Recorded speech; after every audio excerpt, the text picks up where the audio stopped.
On Christmas Eve, a young boy wrote a letter to Santa Claus, but when a millionaire read his request, he couldn't hold back his tears. The aroma of cinnamon and apples filled the small apartment, yet not even the comforting scent of Lucas's favorite apple pie could mask the tension in the air. Sophie, 35, stirred the batter with excessive force, trying to hold back the tears threatening to fall.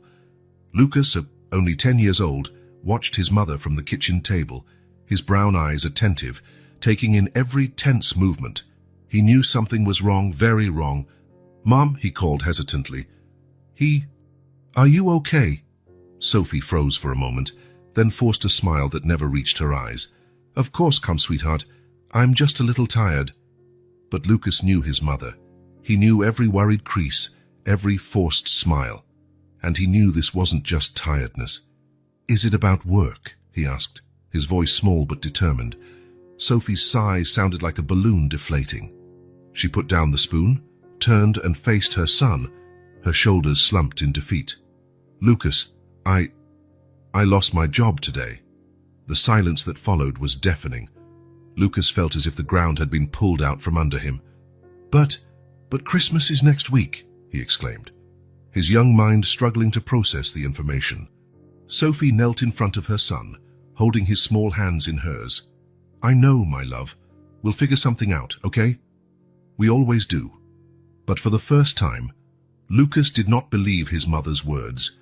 He saw the fear in her eyes, the tremor in her hands. That night, lying in his bed, Lucas couldn't sleep.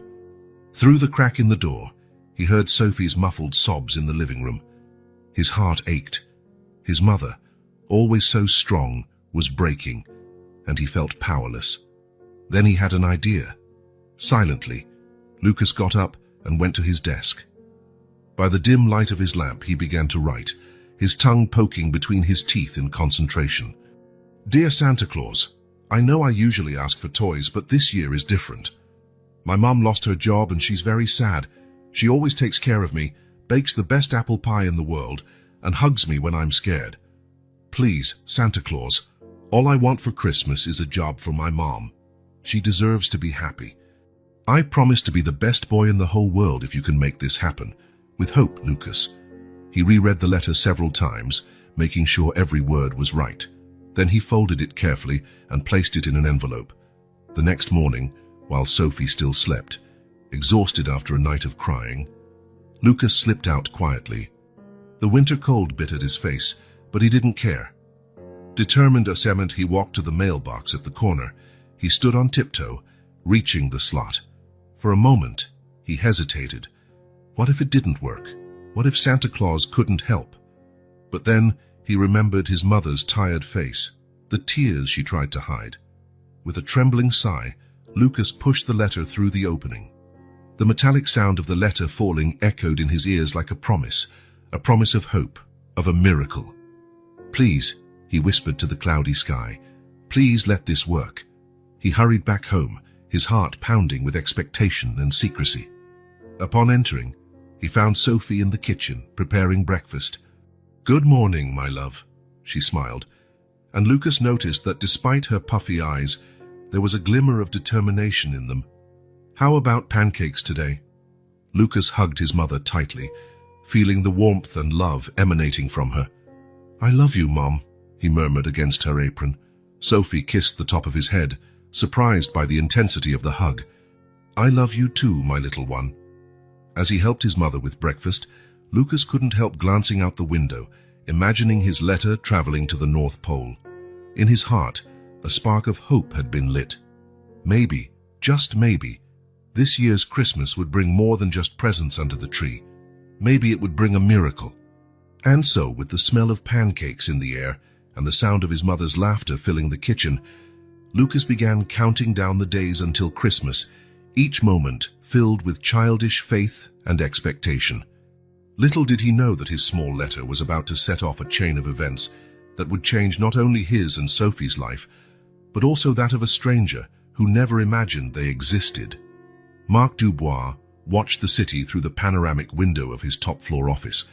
The Christmas lights twinkled below, creating a shimmering carpet stretching as far as the eye could see. It should have been a breathtaking view, but for Marc, It was just a reminder of his loneliness. At 45 years old, Mark had everything money could buy. His tech company was worth billions, and his name was synonymous with success. But on this Christmas Eve, all of it felt empty. The phone rang, interrupting his thoughts. It was his assistant, Anne. "Mr.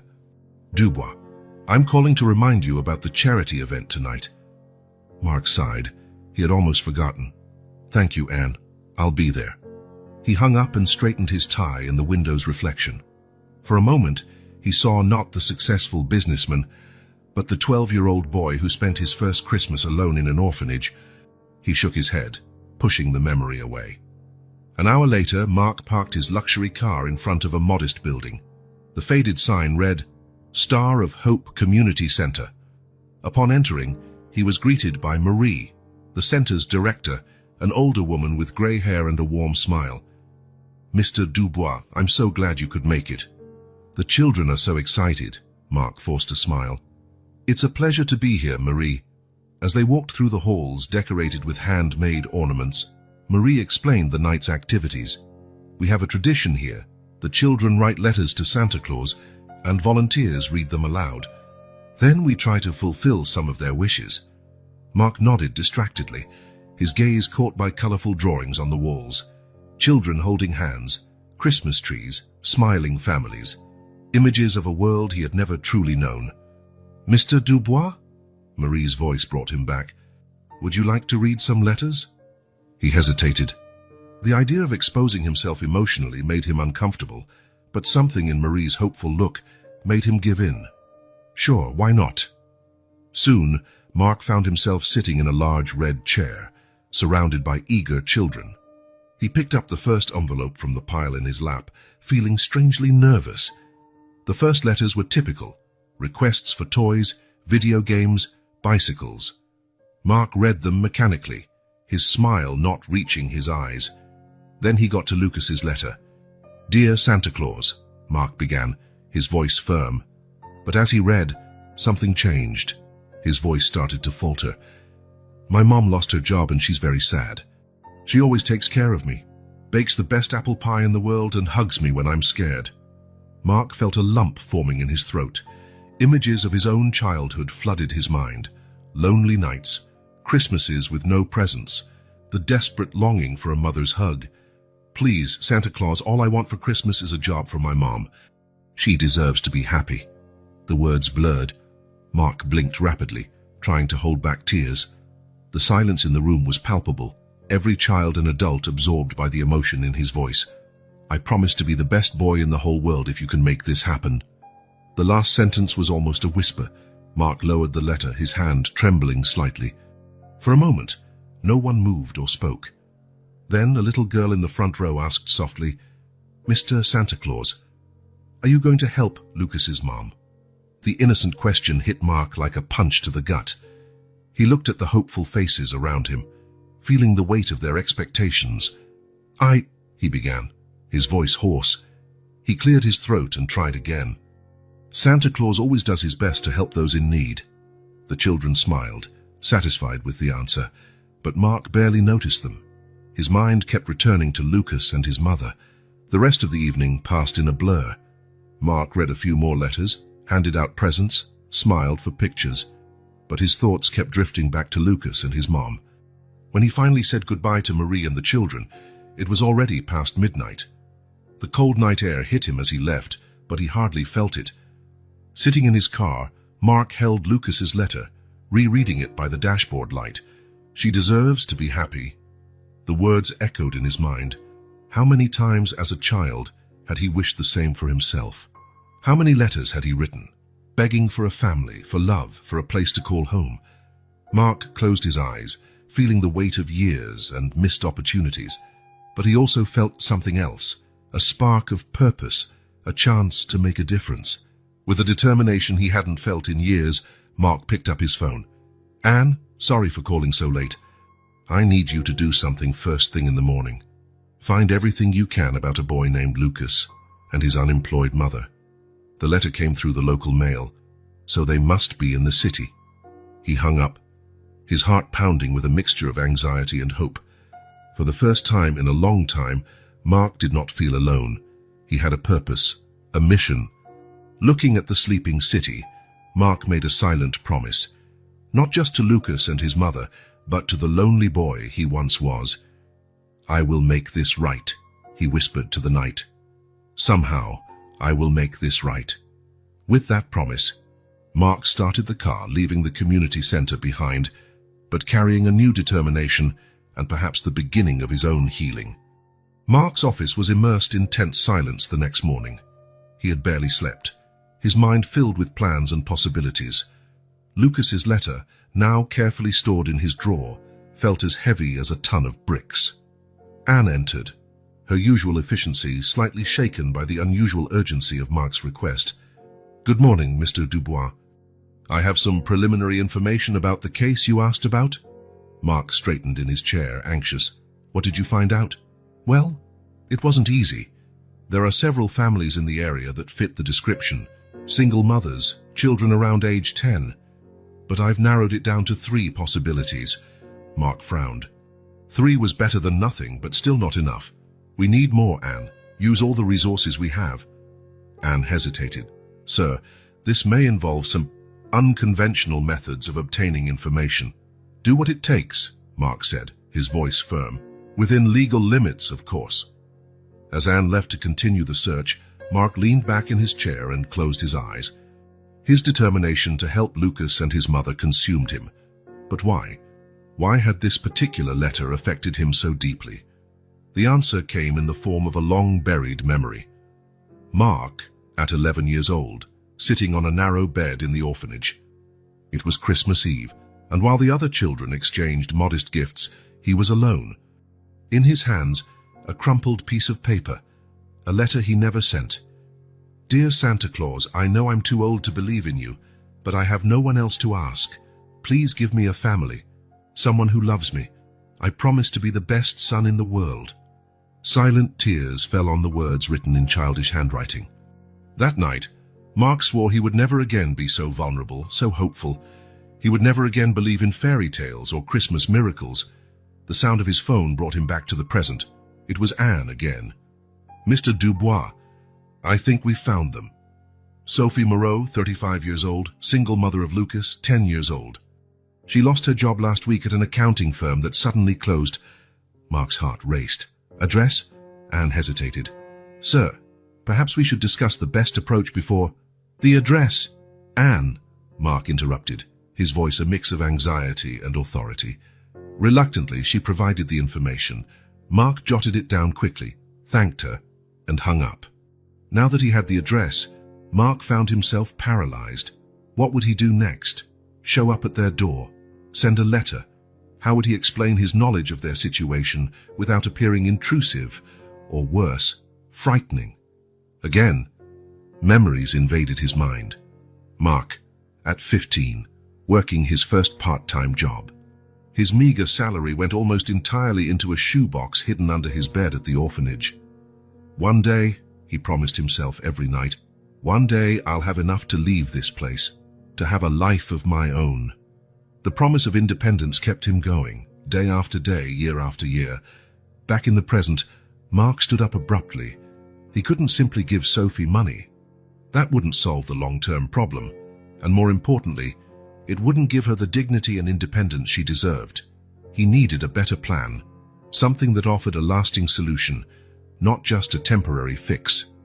With renewed determination, Mark began researching. What were Sophie's skills? What kind of job would suit a single mother? How could he help without being patronizing or condescending? Hours passed as Mark delved deeper. The sun was setting when he finally leaned back, rubbing his tired eyes. He had a rough plan now. He would use his contacts to find genuine job opportunities suitable for Sophie's skills. It wouldn't be charity, but a real chance. But there was still a problem. How to approach Sophie without revealing how he got his information? Mark picked up the phone, his fingers hovering over the numbers. It would be so easy to call, to explain everything, to offer immediate help. But something stopped him. He remembered how he felt at the orphanage when well-meaning people brought Christmas presents. Gratitude mixed with shame, the desire for independence battling the desperate need for help. No, he couldn't just appear in Sophie's life as a mysterious savior. He needed to be more subtle, more respectful. Mark put the phone back down, feeling a mix of frustration and determination. He would find a way. He had to. Looking out the window at the darkening city, Mark made a silent promise to Sophie and Lucas, and also to the lonely boy he once was. I will help you, but in the right way. I will give you the chance I never had. With that resolve, Mark returned to his desk, determined to craft a plan that would not only help Sophie and Lucas, but also empower them. The night would be long, but for the first time in years, Mark felt he was doing something truly meaningful. The search had begun, not only to find Sophie and Lucas, but to find a way to make a difference without compromising their dignity. And in that process, perhaps Mark would also find something he had lost long ago, a purpose beyond financial success, a connection to humanity he had so long denied himself. Christmas Eve arrived, bringing with it a thin layer of snow covering the streets like a silent blanket. In Sophie and Lucas's small apartment, the air was scented with cinnamon, and the soft sound of Christmas carols hummed in the background. Sophie was in the kitchen, preparing cookie dough with mechanical motions. Her eyes, tired and slightly red, occasionally drifted to the calendar on the fridge. The large red X marking the 24th seemed to mock her. "Mom, can I check the mailbox again?" Lucas's anxious voice pulled her from her thoughts. Sophie forced a smile. "Honey, you've checked 3 times today. The mailman won't deliver anything else on Christmas Eve." But the hopeful gleam in Lucas's eyes made her relent. "All right, go ahead. But wear your coat." As Lucas dashed outside, Sophie allowed herself a moment of weakness. She leaned against the kitchen counter, breathing deeply to hold back the tears that threatened to fall. How could she provide a decent Christmas for her son with not a penny to her name? The doorbell rang, interrupting her dark thoughts. Opening it, Sophie found Mrs. Martinez, her elderly neighbor, holding a covered dish. "Sophie, dear, I made too much turkey and thought I'd bring some over for you and little Lucas." The kind gesture almost broke Sophie's composure. "Oh, Mrs. Martinez, you shouldn't have—" "Nonsense, it's Christmas. No one should be without a proper meal." Sophie hesitated. Her pride screamed to refuse, to maintain the facade that everything was fine, but the delicious aroma and the thought of Lucas made her accept. "Thank you, Mrs. Martinez. That's very kind of you." After saying goodbye to her neighbor, Sophie placed the dish in the fridge, feeling a mixture of gratitude and shame. That's when she noticed Lucas returning, his expression a mixture of disappointment and determination. "Nothing yet, Mom. But I'm sure tomorrow." Sophie knelt down, hugging him tight. "Oh, my love, sometimes Santa Claus works in mysterious ways. The important thing is that we're together, right?" Lucas nodded against her shoulder, but Sophie could feel his small disappointment. Determined to preserve the Christmas magic for her son, she stood up with a renewed smile. "How about we finish these cookies? Then we can watch a Christmas movie." The afternoon passed in a blur of activity. Sophie tried her best to maintain a festive air, singing along to carols and laughing at Lucas's silly jokes. But each laugh masked a pang of worry. Each smile hid a heavy heart. When evening fell, another knock on the door surprised Sophie. This time, it was Mr. Thompson, the building manager. "Good evening, Sophie. I heard about your situation. If you need more time for this month's rent, we can work something out." A flush of shame colored Sophie's cheeks. "Thank you, Mr. Thompson, but we'll manage. Don't worry." Closing the door, Sophie rested her forehead against the cold wood. The kindness of her neighbors was touching, but each offer of help was a painful reminder of her precarious situation. "Mom?" Lucas's voice pulled her back to reality. "Can we leave cookies and milk for Santa Claus?" For a moment, Sophie wanted to say no. She wanted to protect Lucas from the disappointment that would surely come in the morning.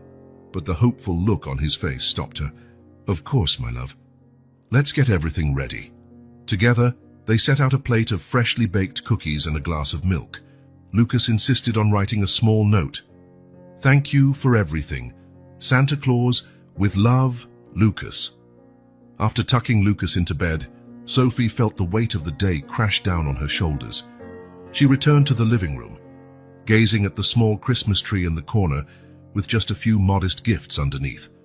Her eyes drifted to the plate of cookies and the glass of milk. Lucas's unwavering faith, his pure hope, touched something deep within her. Silent tears began to fall.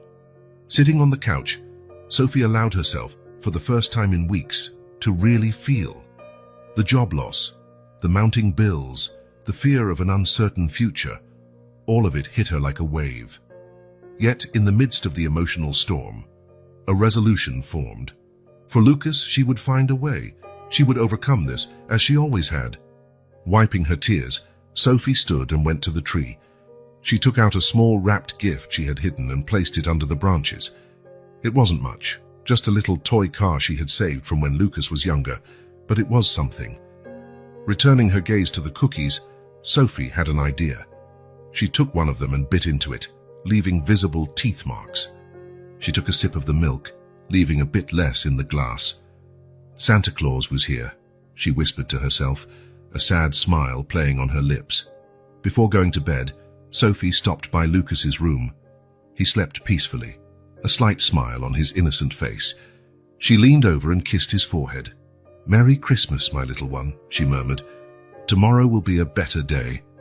I promise." Lying in her own bed, Sophie reflected on the day. Despite the struggles, despite the worries, she felt grateful. Grateful for Lucas's love, for her neighbor's kindness, for the fragile hope that still glowed faintly. And as sleep finally claimed her, one thought remained. Maybe, just maybe, Christmas miracles still existed. Not in the form of expensive gifts or magical solutions, but in small acts of love, in human resilience, and in the hope that refused to die. Christmas might be quiet this year, but it wasn't empty. It was full of love, faith, and the promise of better days to come. Mark's office, normally a sanctuary of order and efficiency, looked like a battlefield. Papers were strewn about, empty coffee cups piled up, and Mark himself, tie loosened and sleeves rolled up, seemed to have aged years in just a few nights. He stared at the computer screen, his eyes red with exhaustion but shining with determination. On the screen, a detailed dossier on Sophie Moreau, her background in accounting, her job history, her skills meticulously listed. "Anne," he called through the intercom, "I need you to get in touch with all our business partners in the financial sector." Discreetly. Seconds later, Anne entered, notepad in hand. "What's the context, sir?" Mark hesitated. How to explain his sudden obsession with helping a stranger without sounding, well, obsessive? "I'm looking for job opportunities for a highly qualified accountant, someone who can start immediately." Anne raised an eyebrow but wisely didn't ask questions. "Understood. Anything specific I should mention?" "Yes. Flexible hours would be ideal. And," Mark paused, recalling Lucas's letter, "an environment that understands the needs of a single mother." As Anne left to fulfill her task, Mark leaned back in his chair, closing his eyes for a moment. Exhaustion consumed him, but something deeper drove him on.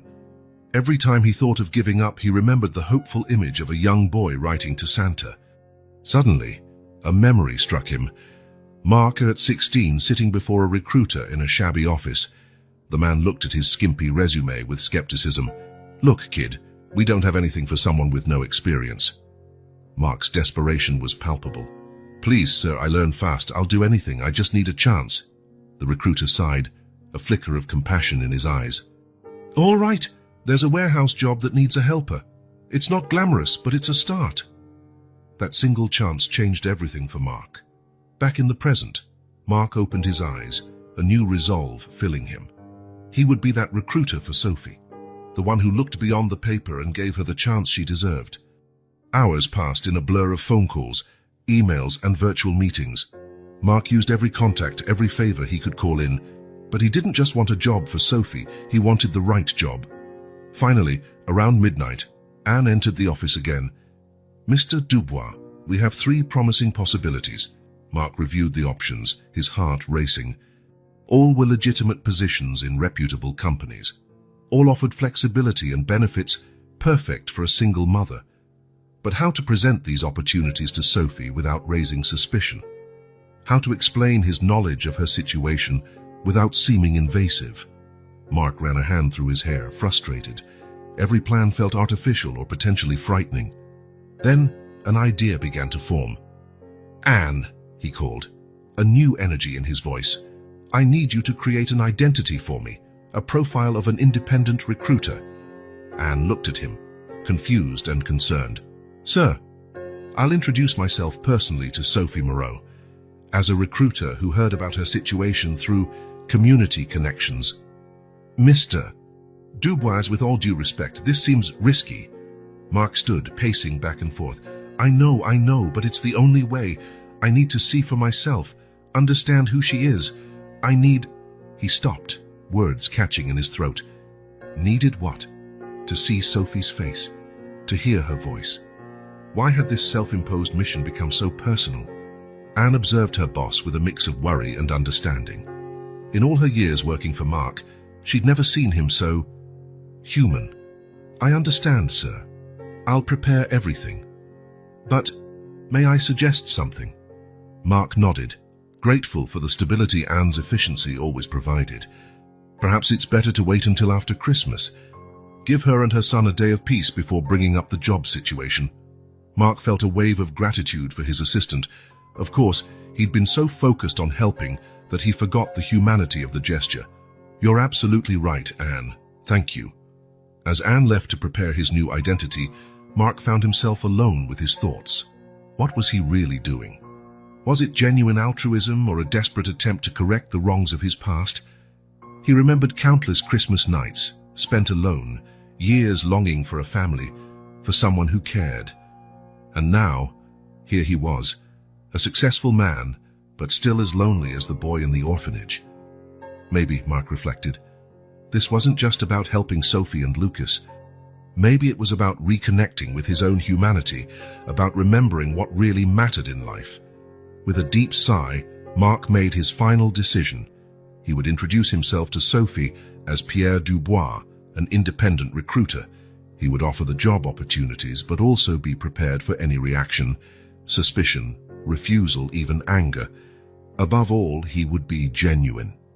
No manipulation or tricks, just the truth, or as much of it as he could offer without compromising his mission's integrity. Looking out the window at the sleeping city, Mark felt a mixture of anxiety and hope. In a few days, he would come face to face with Sophie Moreau. In that moment, he knew not only her fate would be at stake, but his as well. "Merry Christmas, Sophie and Lucas," he murmured to the starry sky. "I hope I can make a difference in your lives. And maybe you'll make a difference in mine, too." With that thought, Mark finally allowed himself to rest, knowing the coming days would bring challenges, but also the possibility of redemption and a connection he never knew he longed for. Morning light filtered through the thin curtains of Sophie's apartment, illuminating the modest living room. The remnants of their modest Christmas celebration were scattered about, torn gift wrap, cookie crumbs on the plate left for Santa, and a small Christmas tree lovingly decorated. Sophie sat at the kitchen table, a cup of coffee cooling between her hands, her eyes scanning the newspaper in front of her. The job section, as always, was marked and circled, but the hope in her gaze dwindled with each ad that didn't fit her qualifications or needs. Lucas, still in his pajamas, entered the kitchen rubbing sleepy eyes. "Good morning, Mum," he mumbled, hugging her waist. Sophie smiled, ruffling her son's messy hair. "Good morning, sweetheart. Did you sleep well?" Lucas nodded. Then his eyes lit up as he remembered something. "Mum, Santa ate the cookies. He came." Sophie's heart clenched a bit. Lucas's innocence and hope were both comforting and painful at once. "Yes, dear. It looks like he really enjoyed your special cookies." As she prepared breakfast for Lucas, Sophie couldn't help thinking about the coming weeks. The money was running out, and the bills kept piling up. The joy of Christmas would soon give way to the harsh reality of January. Just then the phone rang, breaking the silence of the post-Christmas morning. Sophie frowned, confused. Who would call so early the day after Christmas? Hesitantly, she answered, "Hello? Good morning? Am I speaking with Sophie Moreau?" A masculine, professional yet warm voice sounded on the other end. "Yes, this is she," Sophie replied. curiosity mixed with a hint of apprehension. "Great. My name is Pierre Dubois. I'm an independent recruiter. I'm reaching out because I have some job opportunities I believe might interest you, considering your accounting experience." Sophie felt her heart race. A job opportunity. Now, it seemed too good to be true. "I'm sorry, but how did you get my information?" she asked, suspicion evident in her voice. There was a brief pause before Pierre answered. "I understand your concern, Ms. Moreau. I was informed about your situation by some local business community contacts. They mentioned you're a highly qualified professional who recently found herself in a difficult spot due to your previous company closing suddenly." Sophie felt a mix of emotions: gratitude that someone had thought of her, shame that her situation was apparently known, and a growing hope she struggled to contain. I appreciate your interest, Mr. Dubois, but I must admit I'm surprised. It's not common to receive a call like this, especially the day after Christmas." Pierre chuckled softly. "You're right, it's not conventional, but I believe good opportunities shouldn't wait. I have 3 positions that could be perfect for someone with your skills. Would you like to schedule an interview to discuss the details?" Sophie hesitated. Everything felt so surreal. She looked at Lucas, who now watched her curiously as he ate his cereal. "Mom," he whispered. "Who is it?" Covering the phone, Sophie answered softly, "It's about a job, honey." Lucas's eyes widened, a huge smile spreading across his face. "Santa Claus," he whispered excitedly. "He answered my letter." Lucas's enthusiasm hit Sophie like a wave. She felt tears welling up in the corners of her eyes. Could it be? Could this be the miracle they needed? Turning her attention back to the phone, Sophie took a deep breath. "Mr. Dubois, I would very much appreciate the opportunity for an interview." "Excellent," Pierre's voice sounded genuinely happy. "How about tomorrow at 10 a.m.? I can send you the address via text." "Tomorrow?" Sophie almost choked. Everything was happening so fast. "Unless that's too soon," Pierre added quickly. "We can reschedule if you prefer." Sophie looked again at Lucas, seeing the hope shining in his eyes. No, she couldn't let this chance slip away. "No, tomorrow is fine. I'll be there." After finalizing the details and hanging up, Sophie found herself trembling slightly. It was a mix of nervousness, excitement, and a touch of fear. "Mom?"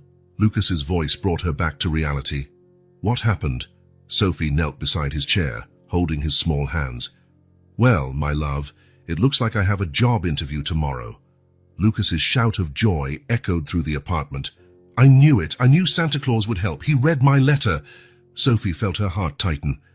Part of her wanted to protect Lucas from possible disappointment, to explain that things don't always work out. But another part of her, a part she thought she'd lost, began to believe that maybe, just maybe, miracles could happen. "Let's hope so, sweetheart," she said, hugging him tightly. "Let's hope." They spent the rest of the day in a state of excited anticipation. Sophie reviewed her resume, chose her best outfit, and practiced answers to potential interview questions. Lucas, for his part, wouldn't stop talking about how amazing Santa Claus was and how everything would be fine now. That night, as she tucked Lucas into bed, Sophie was assailed by doubts. What if it was all a scam? What if she was feeding false hopes? "Mom," Lucas's sleepy voice broke into her worries. "Yes, dear. You're going to get the job, I know you will." The unwavering confidence in his voice brought tears to Sophie's eyes. She leaned down, kissing her son's forehead. "Thank you, my love. Now sleep well." Back in the living room, Sophie allowed herself a moment of vulnerability. Silent tears rolled down her cheeks, tears of hope, fear, and gratitude for having Lucas in her life. Glancing at the phone, where the message with the interview address still glowed on the screen, Sophie made her final decision. No matter the risk or uncertainty, she would go to that interview. She would fight for this chance, not just for herself, but for Lucas. "All right, universe," she whispered to the silent apartment. "I'm ready. Whatever you have planned, I'm ready." With that resolve, Sophie went to sleep, her heart swinging between cautious hope and fierce determination. Tomorrow could change everything, and she was determined to seize every second of this unexpected opportunity. Morning arrived with a blend of mist and sunlight, creating an ethereal glow over the city. Sophie woke before the alarm, her stomach knotted with anxiety and hope. She dressed carefully, choosing her best suit, slightly snug after years without wear, but still elegant. "You look beautiful, Mom," Lucas exclaimed, watching from the bedroom door. Sophie smiled, nervously adjusting her blouse. "Thank you, sweetheart. Remember, Mrs. Martinez will stay with you while I'm gone." Lucas nodded solemnly. "Don't worry, Mom. I'll pray so Santa Claus keeps helping you." With a lump in her throat, Sophie hugged her son. His unwavering faith was both a comfort and a weight. She couldn't fail him. She couldn't let him down. The trip to the address provided was a blur of anxious mental rehearsals. Sophie repeated all her prepared answers to herself, trying to convince herself she was ready. The building where the interview would take place was imposing, all glass and steel. Sophie felt small as she entered the luxurious lobby. Approaching the receptionist, her voice trembled slightly. "Good morning. I'm Sophie Moreau. I have an interview scheduled with Mr. Pierre Dubois." The receptionist gave a friendly smile. "Of course, Ms. Moreau. Please take the elevator on the right, 20th floor." As she ascended, Sophie tried to calm her breathing. The elevator doors opened onto a sleek corridor, and she was greeted by a middle-aged woman with a professional smile. "Ms. Moreau, I'm Anne, Mr. Dubois' assistant. Please follow me." Sophie was led into a conference room overlooking the city. The view was breathtaking, but she had no time to admire it before the door opened again. Marc Dubois entered, his presence filling the room immediately. Tall, well-dressed, with a warm smile that didn't quite reach his eyes. There was something about him Sophie couldn't decipher. "Miss Moreau, it's a pleasure to meet you," said Marc, extending his hand. "I hope you don't mind that I chose this room. I thought the view might help relieve some interview tension." Sophie shook his hand, noticing the firm grip. "The pleasure is mine, Mr. Dubois, and thank you for the consideration." They sat down, and for a moment, an awkward silence hung in the air. Sophie had the impression that Marc was studying her intently, searching for something beyond her resume. "Well," Marc finally broke the silence, "as I mentioned on the phone, I have some opportunities I believe suit your skills. But before we dive into details, I'd love to hear more about you. What led you to accounting?" The question caught Sophie off guard. She expected typical queries about experience and technical skills, but something in Marc's gaze encouraged her to be honest. "Actually, it was my mother who inspired me," Sophie began, her voice gaining confidence. "She was an incredible woman who raised my siblings and me alone. She always said understanding numbers was understanding the world. For me, accounting isn't just about ledgers and reports. It's about telling stories through numbers, understanding the heart of a business." Marc leaned forward, clearly intrigued. "A fascinating perspective. And how have you applied that philosophy in your career so far?" Sophie felt a surge of confidence. This was her ground. She spoke about past projects, how she helped small businesses optimize their finances, the satisfaction of seeing a company thrive thanks to good financial management. As she spoke, Sophie noticed something shift in Marc's gaze. The professional mask seemed to melt a bit, revealing, what? Admiration, understanding. "Impressive, Ms. Moreau," Marc said when she finished. "Your passion is evident. Now tell me about your last job. I understand the company closed unexpectedly." Sophie felt a knot in her stomach. This was the part she feared. "Yes, it was. A shock for all of us. One day we were working as usual. The next—" She took a deep breath, determined not to show weakness. "But I'm determined to move forward. Every challenge is an opportunity to grow, right?" Marc observed her for a long moment before replying, "Absolutely. And that resilience is exactly what we're looking for." The interview continued, alternating between technical questions and more personal conversations. Sophie surprised herself by how easily she opened up to Marc. There was something about him, a hidden vulnerability perhaps, that made her feel understood. At one point, when Marc mentioned his own journey in the industry, Sophie had a flash of recognition. There was something familiar in his story, in the way he spoke, but she couldn't pinpoint what. Finally, after what felt like both minutes and hours, Mark placed his hands on the table, his intense gaze fixed on Sophie. "Ms. Moreau, I'll be direct. I was extremely impressed by you today. Your technical expertise is impeccable, but it's your unique perspective and resilience that truly stand out." Sophie's heart raced. She barely dared to breathe. "I have a position to offer you. It's at Novum Finances, a mid-sized financial consulting firm with an excellent reputation. They're looking for someone to lead a new initiative focused on small businesses, the kind of work you said you love." Sophie felt as if the world had stopped. "Could this be real?" Mark continued, his voice gentle but firm. "The salary is competitive, with excellent benefits, including comprehensive health coverage. And," he paused meaningfully, "they offer flexible hours and partial remote work options. I understand that might be important to you." The implications were not lost on Sophie. He knew about Lucas. He knew she was a single mother.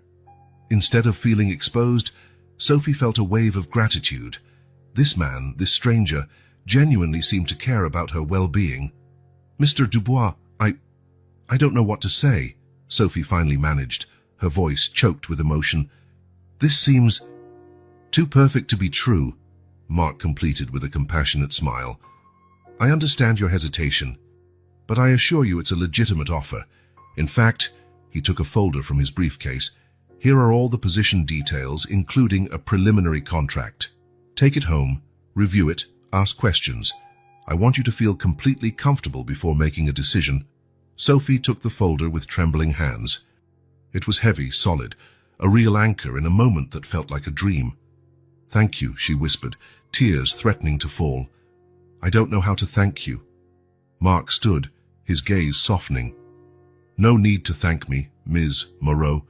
You earned this on your own merits. All I did was connect talent to opportunity." As Sophie prepared to leave, still dazed, Mark gently stopped her. "Sophie," he said, using her first name for the first time, "I know the last few months have been hard, but what I saw today was an incredibly strong and capable woman. Your son is lucky to have you as his mother." The words struck Sophie deeply. She looked at Mark, truly looked at him, and for a moment saw beyond the recruiter's facade. She saw a man with his own secrets, his own struggles. In that instant, she felt a connection she couldn't explain. "Thank you, Mr. Dubois, truly." Leaving the building, Sophie felt as if she were floating. The folder in her hands was proof she hadn't dreamed it. A new opportunity, a chance to start over. Looking up at the sky, Sophie whispered a prayer of gratitude. To whom or what, she wasn't sure. Maybe to the universe. Maybe to the Santa Claus Lucas believed in so fervently. With a light heart and determined steps, Sophie headed home. She could hardly wait to see Lucas's face when she told him the news. For the first time in a long while, the future seemed bright and full of possibilities. The Novum Finance office buzzed with Monday morning activity. Sophie, in her new suit purchased especially for the occasion, felt a mix of excitement and nerves as she was guided down the hallway to her new office. "Here we are, Ms. Moreau," said Sarah, the HR manager, opening the door. "Your new home away from home?" Sophie stepped in, amazed. The office was spacious, with a large window offering a panoramic city view. A nameplate on the desk read, "Sophie Moreau, Project Manager." "Wow," Sophie whispered, almost not believing it. Sarah smiled. "Mr. Dubois was quite insistent on ensuring you had everything you needed to get off to a great start. He seems to have a lot of faith in you." Sophie felt a slight blush on her cheeks. Since the interview, she hadn't been able to stop thinking about Mark Dubois. There was something about him, something familiar and intriguing. The first weeks flew by in a whirlwind of new responsibilities, meetings and exciting projects. Sophie threw herself into the work with enthusiasm, determined to prove her worth. But as days passed, small details began to catch her attention. One afternoon, while reviewing some files, Sophie noticed something odd. Several of her clients had connections to larger companies, all seemingly linked to a conglomerate called Dubois Enterprises. The name made Sophie frown. Dubois, as in Marc Dubois. Meanwhile, in his office across town, Marc wrestled with his own demons. He had promised himself to keep his distance, to let Sophie shine on her own, but he couldn't help it. Every day, he anxiously awaited reports on her progress. "Anne," he called through the intercom, "any updates on Ms. Moreau?" Anne entered, a hint of disapproval on her face. "Mr. Dubois, with all due respect, don't you think you're getting too involved?" Marc sighed, running a hand through his hair. I know. It's just that I need to be sure I did the right thing." Anne's expression softened. "She's doing wonderfully well, sir." "Every report is extremely positive." Marc nodded, a small smile tugging at his lips. "Good. That's good." Back at Sophie's apartment, Lucas watched his mother curiously. She seemed happier, more energetic, but also distracted. "Mom," he asked one evening as Sophie checked her emails, "do you like your new job?" Sophie looked at her son, noticing the worry in his eyes. She closed her laptop and pulled him into a hug. "I love it, sweetheart. It's challenging and exciting." "Why do you ask?" Lucas hesitated. "It's just, you always seem to be thinking about something else, like you have a secret." Lucas's words hit Sophie like lightning. She had been so focused on her new job and proving her worth that she hadn't realized how it affected her son. "Oh, Lucas," she whispered, hugging him tighter. "I'm sorry if I've been distant. There are no secrets, I promise. I'm just adjusting to everything." But even as she said those words, Sophie couldn't help thinking about the little inconsistencies she had noticed, the questions forming in her mind. The next week, during a meeting with an important client, Sophie received a surprise. The company's CEO casually mentioned, "We're very pleased with our partnership with Novum. Marc Dubois really knows how to pick exceptional talent." Sophie froze. "Excuse me, but Marc Dubois?" The CEO looked confused. "Yes, the owner of Novum Finance." "I thought you knew." The rest of the meeting passed in a blur. Sophie's mind spun. Marc Dubois wasn't just a recruiter. He owned the company. He had lied to her. That night, Sophie could hardly sleep. Why had Marc hidden his true identity? Why all this elaborate scheme? The more she thought, the more questions arose.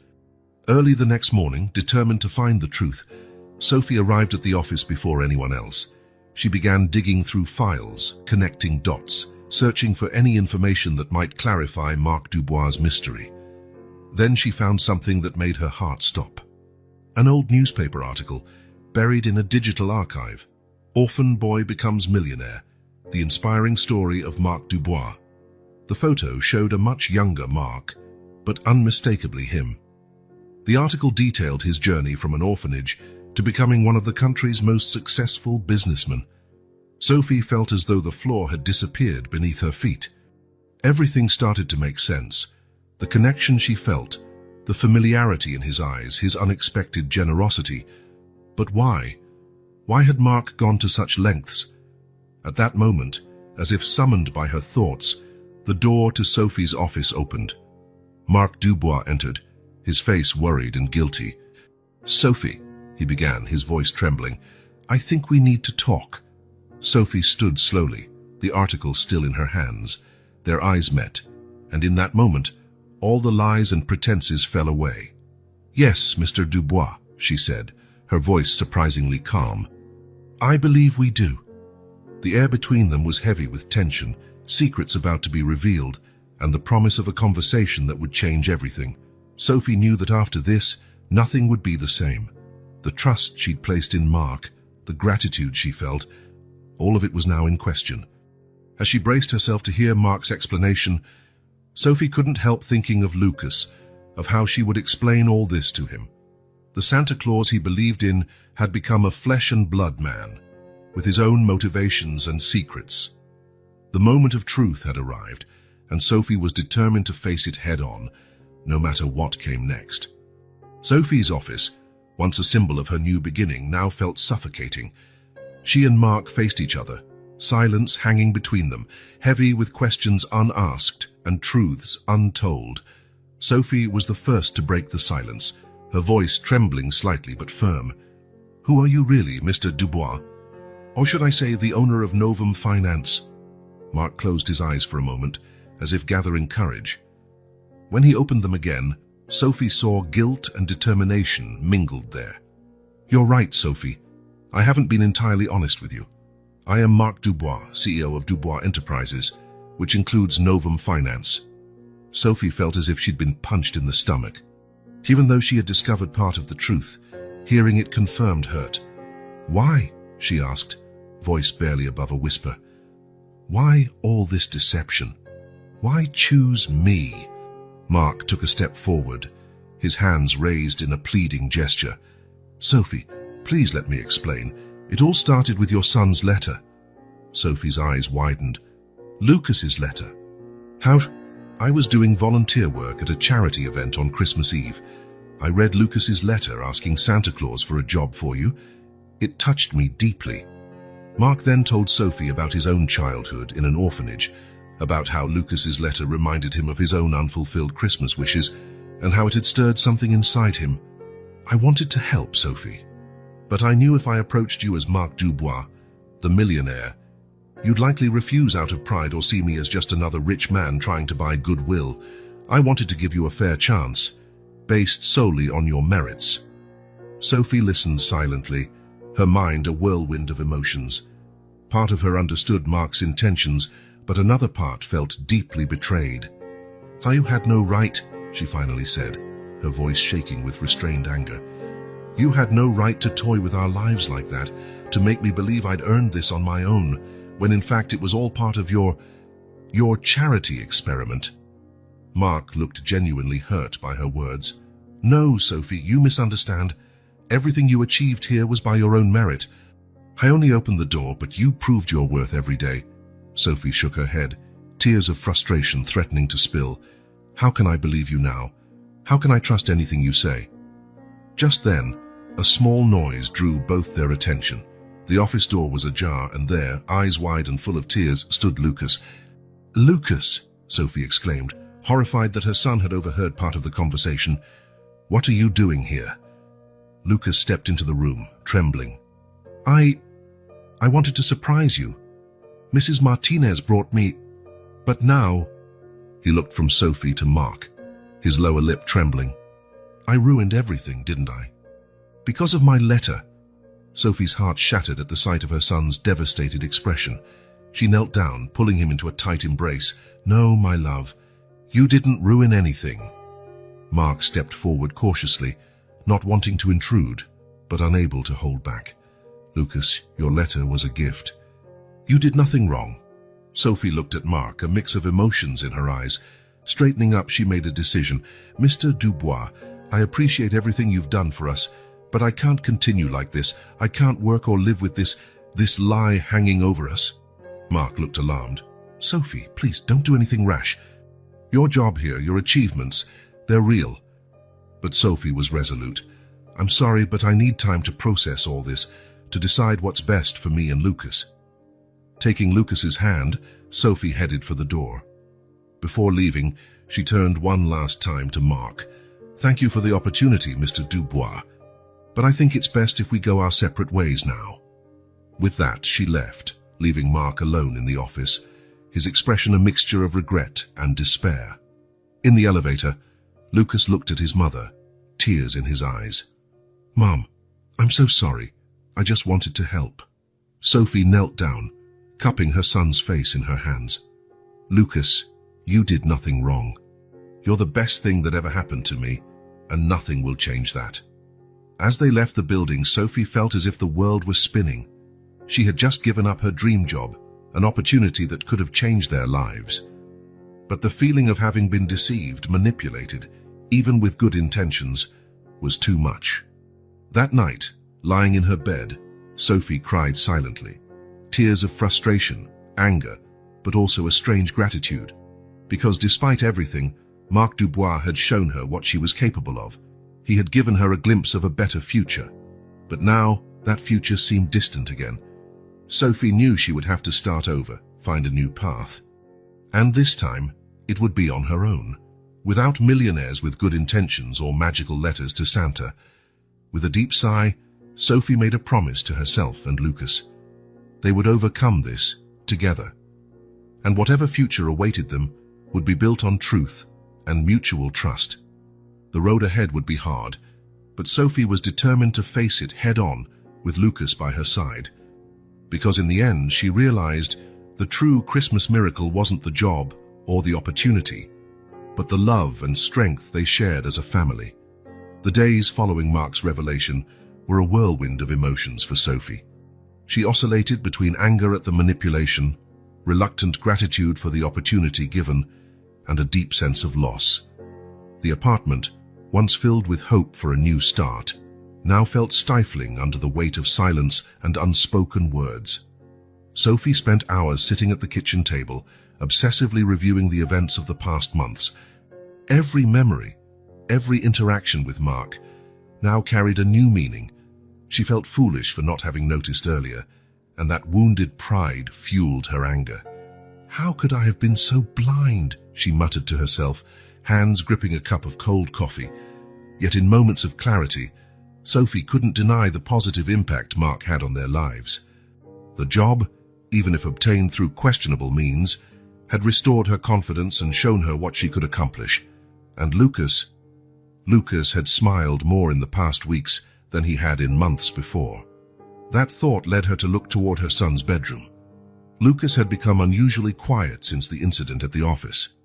The cheerful, hopeful boy seemed to have vanished, replaced by a more somber, introspective version of himself.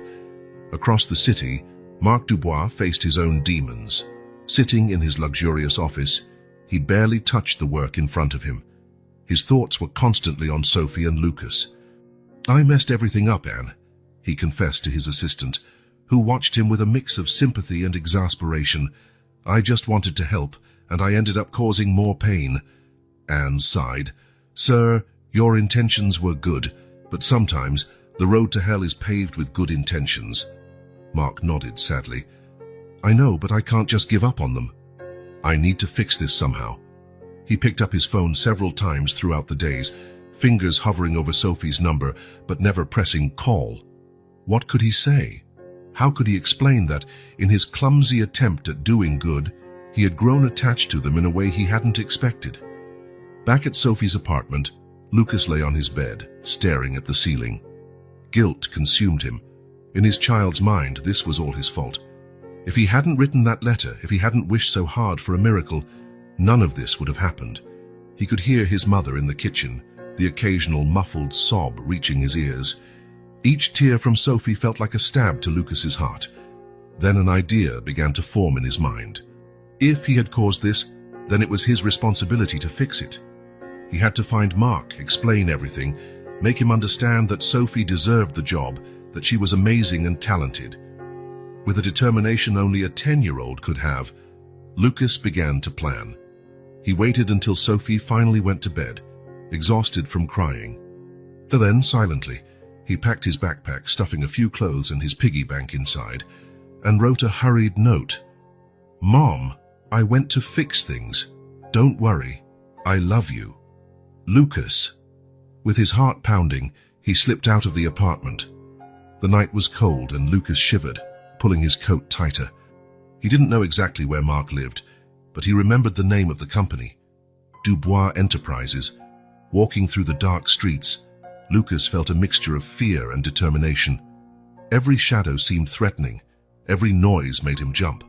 But he kept going, guided by his unwavering belief that he could fix what was broken. After hours of walking, exhausted and with sore feet, Lucas finally spotted an imposing building with the Dubois Enterprises logo. His heart leaped. He had made it. Approaching the entrance, he was stopped by a security guard. "Hey, kid, what are you doing here so late?" Tears welled up in Lucas's eyes and he pleaded, "Please, I need to see Mr. Dubois." "It's an emergency." The guard, seeing the boy's state, felt pity. "Look, Mr. Dubois isn't here right now. It's very late. Shouldn't you be home?" Reality hit Lucas hard. He was alone, in the middle of the night, far from home. Fear and exhaustion overwhelmed him, and he began to cry uncontrollably. Alarmed, The guard took Lucas inside the building and called the police. Within minutes, sirens pierced the air. Meanwhile, Sophie awoke with a terrible feeling. Something was wrong. She rushed to Lucas's room, only to find it empty, with his note on the bed. Panic consumed her. Without hesitation, she picked up the phone and, with trembling fingers, dialed the number she had sworn never to use again. Mark's sleepy voice answered. "Hello?" "Mark," Sophie sobbed, all pride forgotten. "Lucas is gone. He ran away. I think he went looking for you." There was a shocked silence on the other end, followed by Mark's urgent voice. "I'm on my way. We'll find him, Sophie. I promise." As Sophie hurried to get dressed, her heart pounding frantically, she realized that, despite everything, Mark was the first person she called in her moment of need. That realization brought a wave of confusing emotions she had no time to process now. In that moment, all that mattered was finding Lucas. The rest, the hurt feelings, the lies, the painful truths, would have to wait. Because in the end, a mother's love for her child trumped any pain or wounded pride. And so, in the darkness of the night, 3 broken hearts converged, united by their concern for a small boy who only wanted to fix the world around him. Panic coursed through Sophie's veins like ice as she ran through the dark streets, shouting Lucas's name.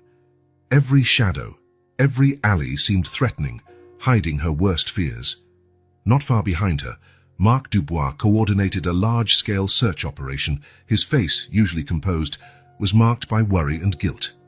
He had mobilized every resource at his disposal. His company's security team, police contacts, even a private search and rescue crew. "I want every inch of this city searched," he ordered over the phone. "Leave no stone unturned. Find him." Meanwhile, the news of Lucas's disappearance spread quickly through the community. Neighbors left their homes, some still in pajamas, holding flashlights and calling the boy's name. Mrs. Martinez, Sophie's elderly neighbor, organized search parties, handing out photos of Lucas from previous Christmases. "He's one of ours," she told every new volunteer. "We're bringing him home." Hours passed, and anxiety grew. Sophie, exhausted and her voice hoarse from calling, found herself in the local park where she used to take Lucas to play. Her legs finally gave way, and she collapsed onto a bench, sobbing uncontrollably. Footsteps approached, and she looked up to see Mark out of breath and disheveled, a stark contrast to his usual polished image. "Any sign of him?" Sophie asked, a spark of hope in her red-rimmed eyes. Mark shook his head sadly. "Not yet, but we're not giving up. We have teams all over the city." For a moment, they stood together, united in desperation and worry. All the hurts and resentments of the past days seemed insignificant compared to the fear of losing Lucas. "This is all my fault," Sophie whispered, her voice choked with tears. "If I hadn't reacted so drastically to your revelation." Mark knelt before her, taking her trembling hands. "No, Sophie. It's my fault. If I had been honest from the start." Their eyes met, and in that moment, something changed between them.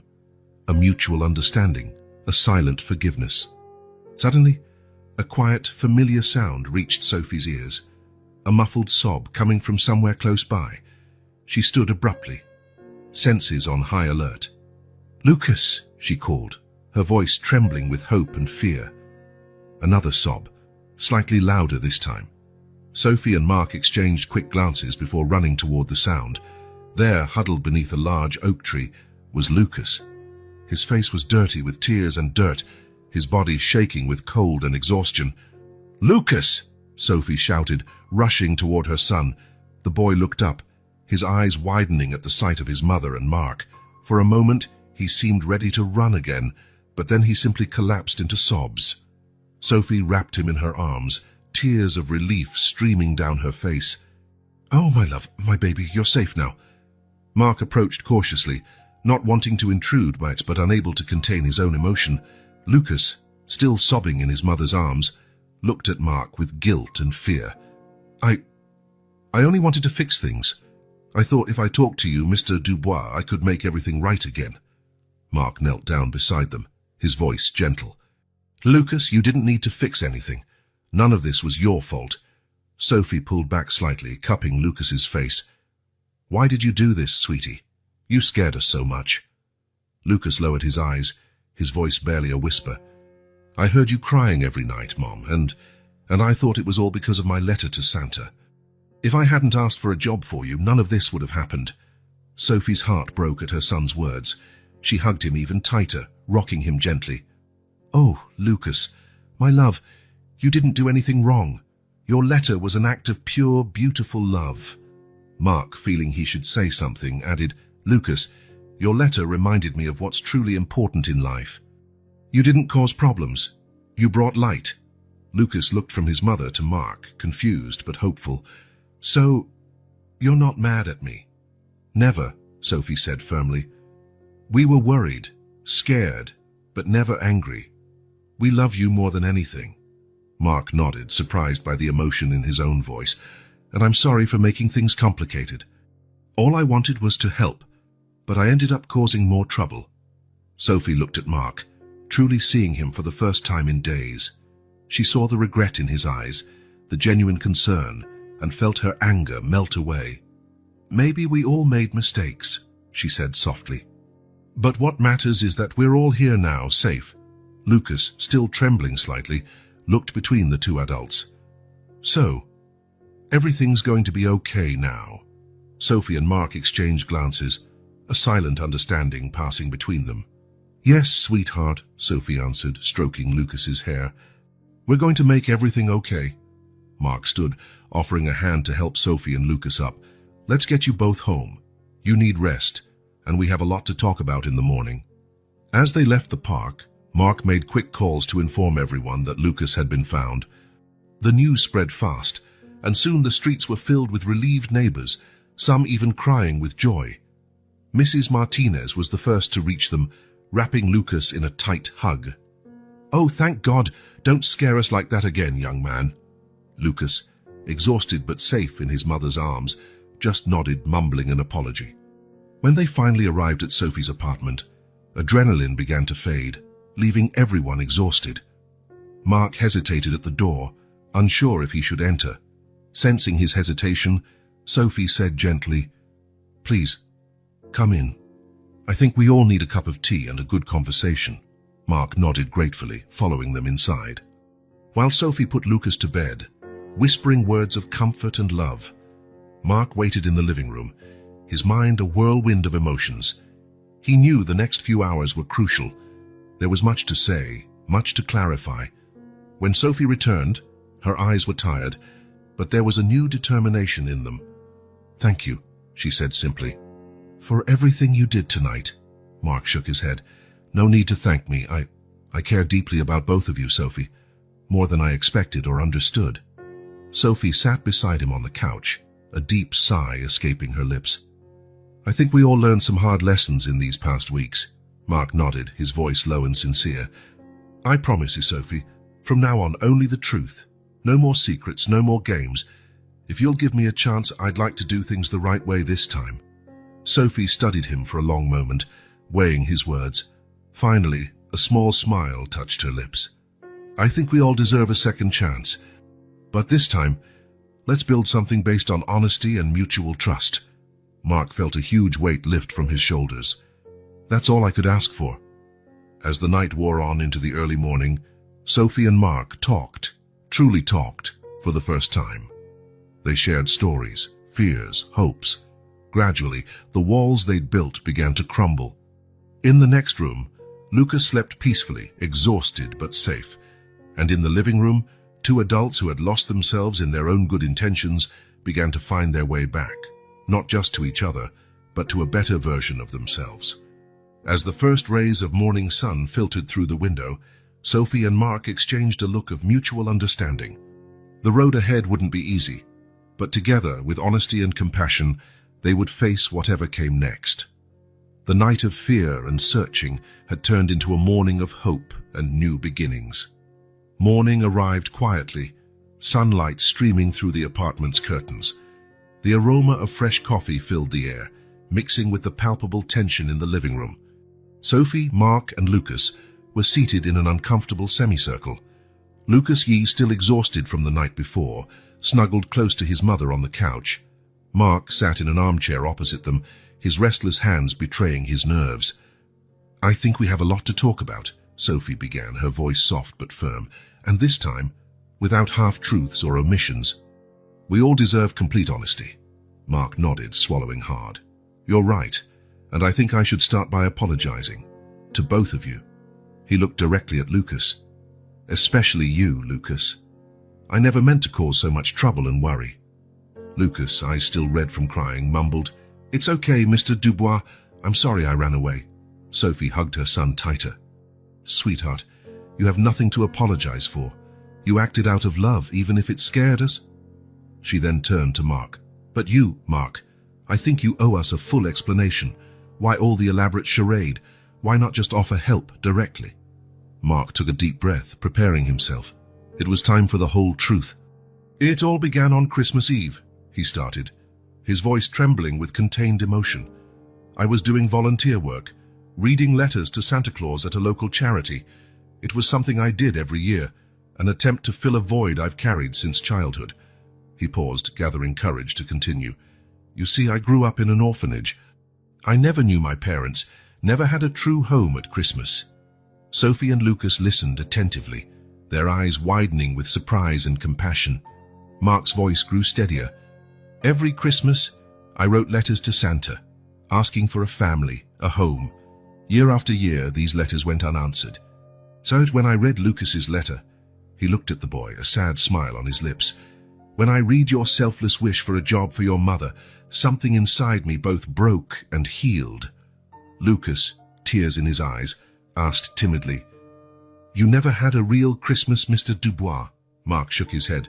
"Not like the ones you know, Lucas. But your letter, it reminded me of the magic and hope Christmas should represent." Sophie, visibly moved, encouraged Mark to continue. "I wanted to help, desperately. But years of distrust and isolation made me hesitate to simply offer direct help. I feared you would refuse out of pride, or see me as just a wealthy man trying to buy a good deed." He leaned forward, his eyes pleading for understanding. "So I created the role of the recruiter.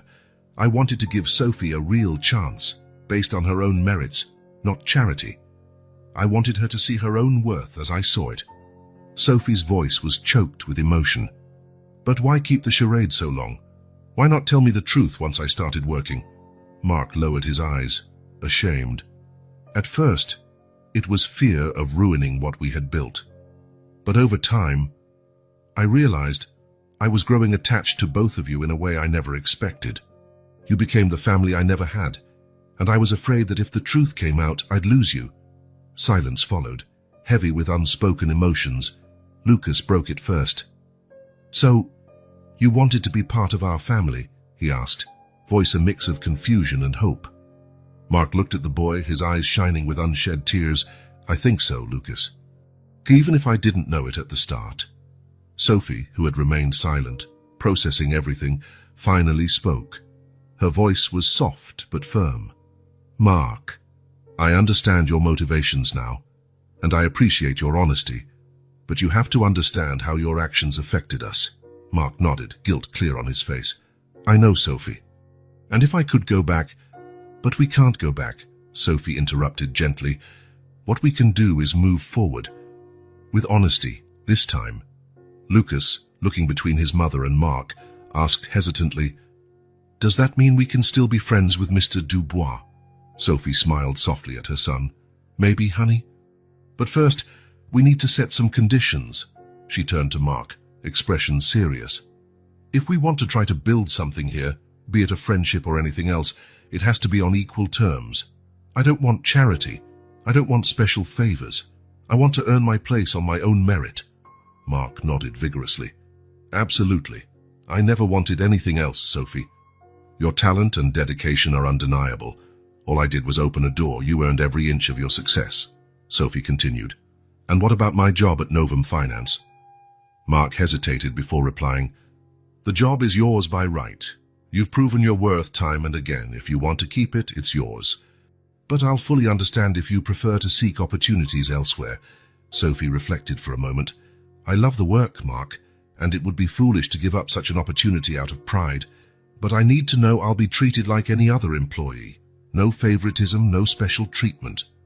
You have my word, Mark promised solemnly. Lucas, who had listened intently, asked, "What about us? Can we still see Mr. Dubois outside of work?" Sophie looked at her son, then at Mark, a softness in her eyes that hadn't been there before. "I think we can try, Lucas. But let's take things slowly, okay? Building trust takes time." Mark smiled, a genuine, hopeful smile. "That's more than I could have asked for." "Thank you, Sophie. Lucas, for giving me this chance." Sophie reached out and took Mark's hand in a gesture of reconciliation. "Thank you for your honesty, Mark, and for caring about us, even if in a somewhat clumsy way." Lucas, seeing the gesture, leaped off the couch and hugged Mark impulsively. "Thanks for answering my Christmas letter, Mr. Dubois. Even if you're not really Santa Claus." Mark, surprised and touched by the hug, gently returned it. "Oh, Lucas, don't you see? Your letter did more for me than I could ever do for you. It reminded me of what it's like to have faith, to have hope." Sophie, watching the scene, felt something shift inside her. The anger and mistrust began to melt away, replaced by a deeper understanding, and perhaps the start of something new and precious. "So," she said, a smile playing on her lips, "what do we do now?" Mark, still hugging Lucas, replied with a twinkle in his eyes, "How about we start over? Hello, I'm Mark Dubois." "It's a pleasure to meet you," Sophie laughed, the first genuine laugh in days. "Hello, Mark. I'm Sophie Moreau, and this is my son, Lucas. Welcome to our life." And so, in that sunny morning, in a small apartment filled with renewed hope, 3 wounded souls began to heal each other. The path ahead wouldn't be easy. There was trust to rebuild, wounds to mend, and a new kind of relationship to explore. But with each shared smile, each story told, and each promise of honesty, they took a step toward a brighter future. A future where family wasn't defined by blood alone, but by choice, understanding, and unconditional love. As the day went on, the 3 remained together, talking, laughing, and sometimes crying. It was the start of a new journey, a journey of healing, forgiveness, and above all, love in its many unexpected forms. And somewhere, perhaps, the spirit of Christmas smiled, knowing that sometimes true miracles come not as wrapped presents, but as human connections that transcend all barriers. The aroma of cinnamon and apples filled the air, mixing with the comforting smell of fresh pine. It was Christmas Eve again, but this time, Sophie's apartment was far from quiet or melancholic. Laughter echoed through the living room, where Sophie, Lucas, and Mark decorated a lush Christmas tree, much larger than last year's. Lucas Mars, now 11, balanced precariously on a stool, trying to place the star on top. "Careful, honey," Sophie warned, but her tone was light, her eyes shining with joy. Mark, standing beside her, chuckled softly. "Let him try, Sophie. If he falls out, we'll catch him." Sophie looked at Mark, gratitude in her smile. "Yes, I believe we will." The year since that fateful night had been one of growth, forgiveness, and new beginnings for all of them. Sophie flourished in her role at Novum Finance. Under Mark's discreet guidance, she led an initiative to help small businesses recover after tough economic times. Her work not only solidified the company's socially responsible reputation, but also brought her a sense of purpose and fulfillment she'd never experienced before. "I did it!" Lucas cried triumphantly, finally placing the star atop the tree. Sophie and Mark applauded, pride shining on their faces. Lucas climbed down, his cheeks flushed with excitement. "It's perfect, champ," Mark praised, ruffling the boy's hair affectionately. The relationship between Mark and Lucas had deepened over the year. Mark, never having had a family of his own, embraced the role of a father figure with an enthusiasm that surprised everyone, himself included. He attended Lucas's soccer games, helped with homework, and shared late-night talks about the wonders of the universe. Sophie watched their interaction with gratitude and admiration. At first, she had been cautious, afraid Lucas would become too attached only to be hurt, but Mark proved day after day that his commitment to them was genuine and lasting. "How about hot chocolate?" Sophie suggested, heading to the kitchen. "I'll help," Lucas offered eagerly, following his mother. Mark watched them go, a feeling of contentment filling him. He walked to the window, gazing at the illuminated city outside. A year ago, he was a lonely man in an empty penthouse. Now here he was, part of a family, in a home filled with love and laughter. In the kitchen, Sophie and Lucas worked in harmony, preparing hot chocolate. Sophie couldn't help noticing how much her son had matured in the past year. The experience of almost losing him that frightening night had taught them both valuable lessons about communication and trust. "Mom," Lucas said suddenly, his voice serious, "do you think Santa Claus will come this year?" Sophie smiled, understanding the real question behind his words. "Well, I think Santa comes in many ways, sweetheart. Sometimes he brings gifts, other times he brings special people into our lives." Lucas nodded, thoughtful. "Like Mark." "Yes, like Mark," Sophie agreed softly. When they returned to the living room with steaming mugs, they found Mark sitting on the sofa, a distant look in his eyes. "A penny for your thoughts," Sophie teased, handing him a mug. Mark smiled, accepting the drink. "I was just reflecting on how much our lives have changed in a year. How a simple act of kindness can spark something so profound and transformative." Lucas snuggled between them on the sofa. "You mean my letter to Santa Claus?" "Exactly," Mark confirmed. "Your letter, Lucas, reminded me of the power of faith and hope. It made me want to be a better person, to make a difference." Sophie placed her hand over Mark's, a gesture that had become natural over the months. "And you have, Mark, for us and for so many others through your work at Novum." Mark intertwined his fingers with hers, grateful for this connection. "You two changed my life as much as I changed yours. You gave me purpose, a family." Lucas, absorbing their conversation, had a sudden idea. "What if we write letters of gratitude to each other, like the letter I wrote to Santa?" Sophie and Mark exchanged surprised looks, then smiled. "That's a wonderful idea, Lucas," Sophie praised. And so the three spent the next hour writing heartfelt letters to one another, the sound of pens scratching paper mixed with the occasional emotional sniffle. When they finished, they sat in a circle to read their letters aloud. Lucas went first. "Dear Mum and Mark, thank you for showing me that Christmas miracles really happen. Mum, you are the strongest and bravest person I know. Mark, thank you for making my mum smile again and for being the best almost dad anyone could ask for. I love you both." There were no dry eyes in the room when he finished. Sophie read next, her voice trembling with emotion. "Lucas, my beloved son, you are my light and inspiration. Your kindness and courage make me want to be better every day. Mark, you came into our lives in an unexpected way, but now I can't imagine our lives without you. Thank you for your patience, your love, and for showing us that family goes beyond blood." Finally, Mark, barely controlling his emotion, read his letter. "Sophie and Lucas, you taught me the true meaning of family and unconditional love. Lucas Higa, your Christmas letter not only brought hope to your mother, but also saved a lonely man from an empty life. Sophie, your strength, integrity, and love are a daily inspiration. Thank you for giving me a chance, for allowing me to be part of your lives. You are the greatest gift I could have asked for." When Mark finished, the three found themselves in a group hug, tears of joy and gratitude flowing freely. "I think we've found our new Christmas tradition," Sophie said softly, still holding the two most important people in her life. Mark nodded, feeling truly at home for the first time in his life. "A perfect tradition for our not-so-traditional family." Lucas, nestled between them, whispered, "Merry Christmas, family."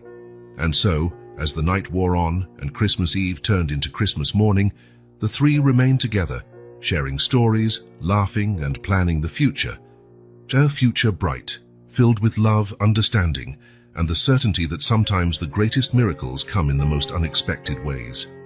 Outside, snow began to fall gently, covering the city with a white, pure blanket. It was as if the universe itself celebrated this new beginning for an unlikely family, united by the power of a simple Christmas letter and a boy's unwavering hope. And somewhere, perhaps, the spirit of Christmas smiled, knowing its work was done. For in the end, the greatest miracle of all is the love we find in each other, and the family we create along the way.